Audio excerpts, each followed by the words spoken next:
Oh, it's already recording. What's up, guys? Welcome back to my channel. It's so good to have you. Now, just in case this is your first time here, come on, where have you been? Anyway, it's good to have you as well. Welcome. My name is Jennifer Ame, and if this is your first time, then I'm doubting that you're subscribed. So just click on that subscribe button right now before I start talking about what I want to talk about today. Anyway, in today's video, I want to talk about some things that I've learned in life so far. I've learned quite a number of things, and I just thought I should share it today.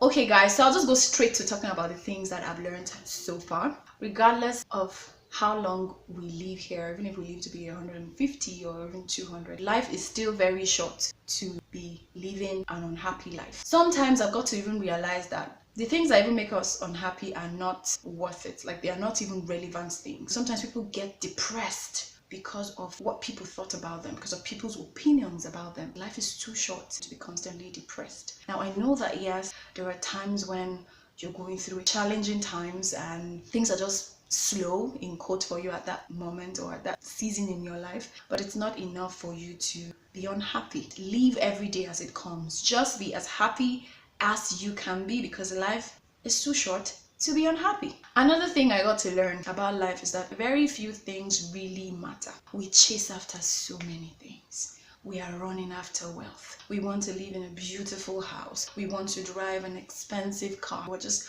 constantly chasing after things. The things that really matter are not even tangible things. The things that matter are usually things that are not even tangible, like relationships, like your relationship with God and your relationship with people. Love. All these things are things that matter more. And many times people are so distracted going after the things that don't matter that they leave the things that really matter. Now, don't get me wrong. I'm not saying that we don't need things. We need to live in comfortable houses. We need to drive good cars. But those are just things that we need, not things that we live for. It's important that we strive for the things that really matter: relationships, love, fulfillment, and of course, salvation. Where are you going to after here? That's a story for another day. This one is really interesting. Very, very interesting. I got to learn. I don't know how late I got to learn this, but well, I got to learn it at some point, that one of the keys to happiness is to make sure that your happiness is not dependent on any man. And I don't mean like a male species. It could be a woman as well.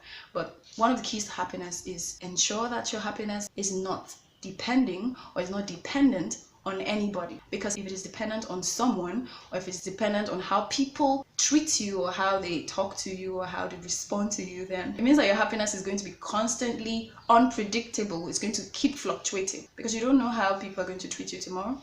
You don't know how that person that you're constantly depending on as the source of your happiness is going to respond to you the very next minute. So let your happiness not depend on anybody. Nobody deserves that position in your life. Come on, that is such an exalted place to put anybody. Why should your happiness depend on a man? It doesn't even matter who the person is. It doesn't matter if the person is your wife or your husband or your child or your friend or your boss. Just do not let your happiness depend on anybody. When your happiness does not depend on anybody, those people cannot make you unhappy. They cannot keep you in a place where you are unhappy because of how they behaved towards you. So that's one of the things I learned. You're going to really like this one. I also learned that people won't like you more than you like yourself.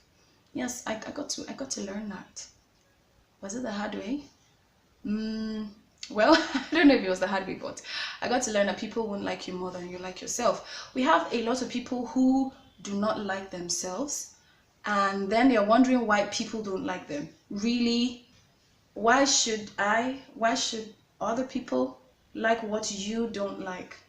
For you not to like yourself, there's probably a reason why you don't. So why should I be the one to like you? Okay, well, that's an exaggeration. But the bottom line is that people won't like you more than you like yourself. Love yourself. Fall in love with yourself and just see how people would suddenly start to love you. There's just something about someone that has accepted himself or herself and just loves themselves for who they are, that is attractive to people. When you love yourself, when you've accepted yourself, when you're comfortable in your own skin, it is so attractive. The funny part is, you're not even loving yourself because you want people to love you.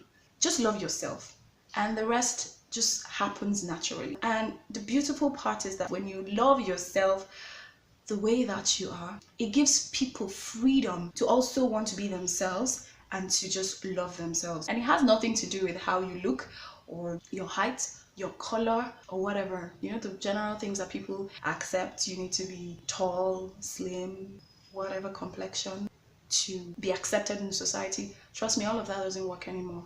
We have people who, in quotes, have ticked all those areas and are not happy with who they are. They're sad. They're unhappy people. And we have people who, in quotes, do not qualify, you know, with the societal standards of how a person should look or how a person should be or what a person should have. But those people just love themselves. They just have a commanding presence. So loving yourself has nothing to do with how you look or what you have. It's just a decision. So tomorrow when you wake up in the morning, look at the mirror and say, I love you, to the image that you see in your mirror. Because people won't love you, people won't like you more than you like yourself. So if you're wondering why people don't like you, check yourself. I really love this one. I've come to learn that what people think about you is not as important as what you think about yourself. Your opinion about yourself is stronger than what people think about you. Now let me give you an example.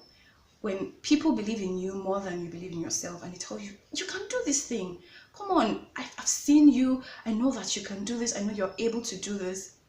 And you're like, okay. But deep inside, you're not convinced that you're able to do that thing. You're not convinced that you can do it. It just has a way of showing in what you do.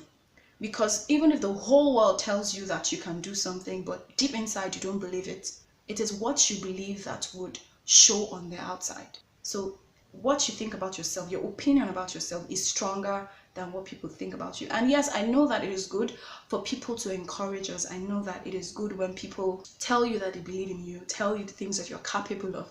It inspires you, encourages you.